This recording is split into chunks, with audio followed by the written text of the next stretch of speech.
नमस्कार मित्रांनो, आजच्या मराठी बातम्या. IDFC फर्स्ट बँकेने धातूचे क्रेडिट कार्ड बाजारात आणले आहे. अक्षय कुमारच्या ओ माय गॉड या आगामी चित्रपटात अक्षय कुमार व राणी मुखर्जी पहिल्यांदाच एकत्र दिसणार.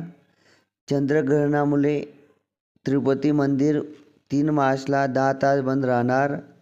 न्यूझीलंड विरुद्धच्या वनडे मालिकेसाठी भारतीय संघ जाहीर.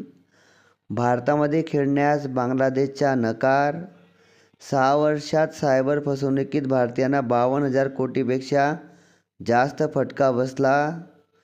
टायगर डेल्सी व्हेनेझुएलाचा हंगामी राष्ट्रपती.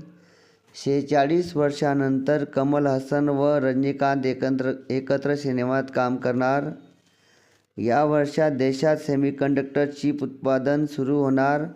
2035 पर्यंत जगातील नंबर 1 चिप हब बनेल. मतदार याद्यांचे पुनरीक्षण लवकरच होणार आहे. तांदूळ उत्पादनात भारत प्रथम स्थानी, चीनला मागे टाकले. ऑस्ट्रेलियाचे दिग्गज डावखुरे फलंदाज उस्मान ख्वाजा यांनी आंतरराष्ट्रीय क्रिकेटमधून निवृत्तीची घोषणा केली. डिसेंबर ठरला 10 वर्षातील सर्वाधिक थंडीचा महिना. या होत्या मराठी बातम्या. तुम्ही ऐकला त्याबद्दल धन्यवाद. 2 मित्रांना नक्की पाठवा. थँक्यू.